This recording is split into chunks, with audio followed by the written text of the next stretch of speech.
Have you ever tried to assemble a piece of flat pack furniture, without using the instructions?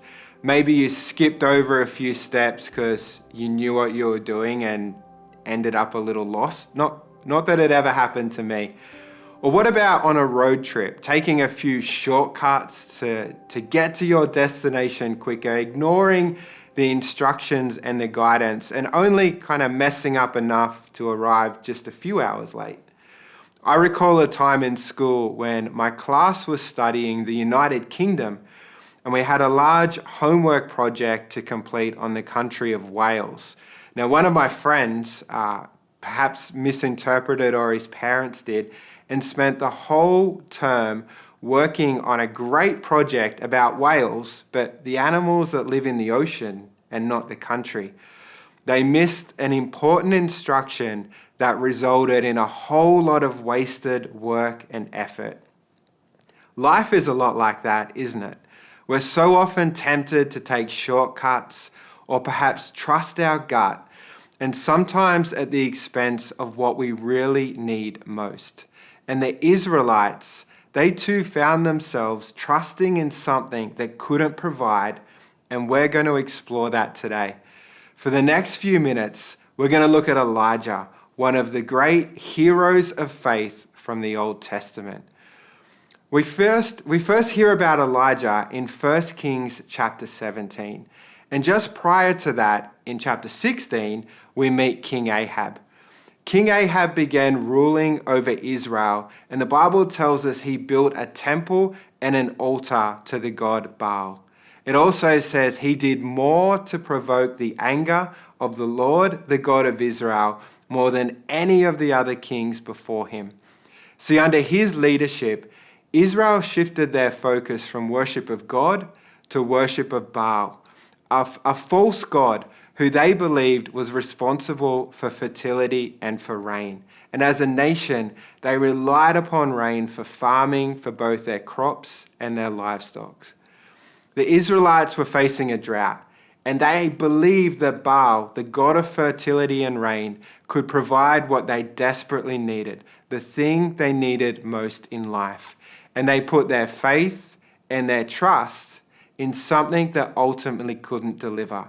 Perhaps they missed that part of the instruction manual, took a wrong turn, ended up wasting a lot of time. Now back to 1 Kings chapter 17 to meet Elijah. Verse 1 tells us, "Now Elijah, who was from Tishbe in Gilead, told King Ahab, 'As surely as the Lord God of Israel lives, the God I serve, there will be no dew or rain during the next few years until I give the word.'"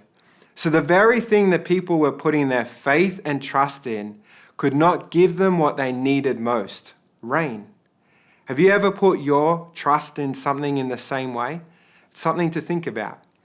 At the beginning of chapter 18, we read that Elijah reappears after 3 years of drought with a message for Ahab that soon the Lord will send rain. And then we move on to one of my favorite stories from the Old Testament, the showdown on Mount Carmel. And let's read it straight from the scriptures in verse 20. "So Ahab summoned all the people of Israel and the prophets to Mount Carmel. Then Elijah stood in front of them and said, 'How much longer will you waver, hobbling between two opinions? If the Lord is God, follow him. But if Baal is God, then follow him.' But the people were completely silent.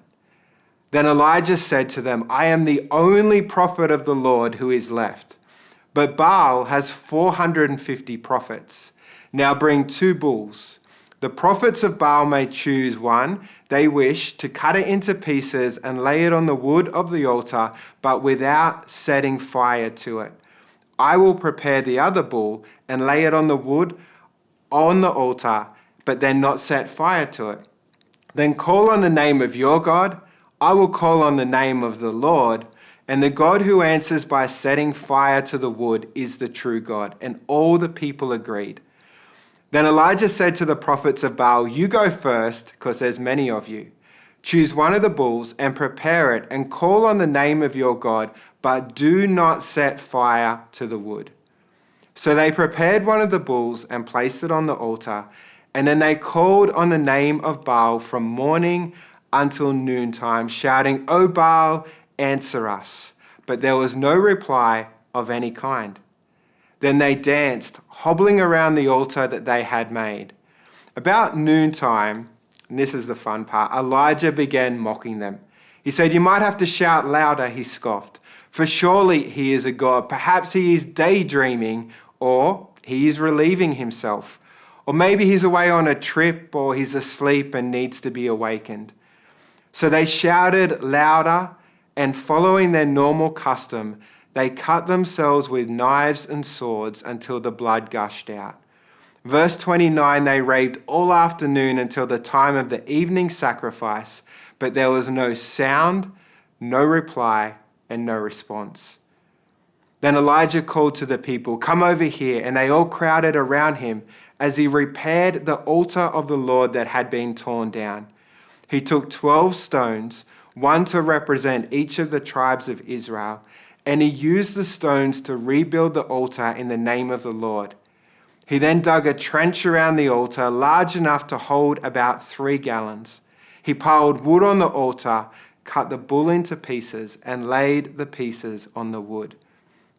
Then he said, "Fill 4 large jars with water and pour the water over the offering and the wood." And after they had done this, he said, "Do the same thing again." And when they were finished, he said, "Now do it a 3rd time." So they did as he said. And the water ran around the altar and even filled the trench. Verse 36. At the usual time for offering the evening sacrifice, Elijah the prophet walked up to the altar and prayed, "O Lord, God of Abraham, Isaac, and Jacob, prove today that you are God in Israel and that I am your servant. Prove that I have done all of this at your command. O Lord, answer me so these people will know that you, O Lord, are God and that you have brought them back to yourself." Verse 38, immediately the fire of the Lord flashed down from heaven and burned up the young bull, the wood, the stones, and the dust. It even licked up all the water in the trench, and when the people saw it, they fell face down on the ground and cried out, "The Lord, he is God. Yes, the Lord is God." What an amazing story. But this particular verse, verse 29, really jumps out at me. It says they raved all afternoon, speaking of the prophets of Baal, until the time of the evening sacrifice, but there was no sound, no reply, and no response. The prophets of Baal raved all afternoon, calling upon their God, but no response. They danced, they cried out, they even cut themselves, but Baal remained silent. No sound, no reply, no response. I think this mirrors our own world, right? Where people chase empty promises of fulfillment, acceptance, and belonging, only to find emptiness. We might chase lifestyle to find answers, a sense of satisfaction, but no matter how hard we work and cry out for these things, there's still no sound, no reply, and no response. Paul wrote to the people in Corinth in 1 Corinthians 12, verse 2, and he said, "You know that when you were still pagans, you were led astray and swept along in worshipping speechless idols. We too can find ourselves working hard, harming ourselves in pursuit of things that cannot truly satisfy us." I think it's amazing that the same message that Elijah challenged the Israelites on thousands of years ago is reflected in the message that Paul gave the church in Corinth, and again is reflective of the world that we live and breathe in today, a world that requires so much for no response. But in contrast, Elijah's simple act of faith resulted in a powerful display of God's power. The fire from heaven consumed the sacrifice, proving the true God's power and faithfulness. And the drought ended, the Bible tells us, with a terrific rainstorm, showing that God alone can provide what we truly need. The story of Elijah and the prophets of Baal presents us a powerful question. How long will we waver? How long will we falter between two different opinions? Either chasing the things that give us no reply, no response, and no sound, or chasing after the God that moves. Galatians 5 reminds us of the fruits of the Spirit: love, joy, peace, patience, kindness, goodness, faithfulness, gentleness, and self-control. And these things are not found in the pursuit of worldly idols, but they come from a relationship with Jesus. Like Jesus stated in that wonderful and popular passage in John 10, that he came that we would have a rich and satisfying life, full of the fruits of the Spirit. And the key to that is not hard work and hobbling and dancing around altars. It is proximity to Jesus. It is being in relationship with him to experience all the fruits of the Spirit and the things that he provides for us. In the story of Elijah, there was an altar that required a whole lot of hard work, action and pain, with no sound, no reply, and no response. The other altar, against all odds, required faith in God, and with that, God moved. Today, let's just take a moment to think about and identify any idols, the things that we are looking for fulfillment away from God. And choose instead, even at the beginning of this year, to draw near to him, to put our faith and our trust in God, so that our life would be full of the fruits of the Spirit, of love, joy, peace, patience, and all the wonderful things that Jesus promised we would have in a rich and satisfying life.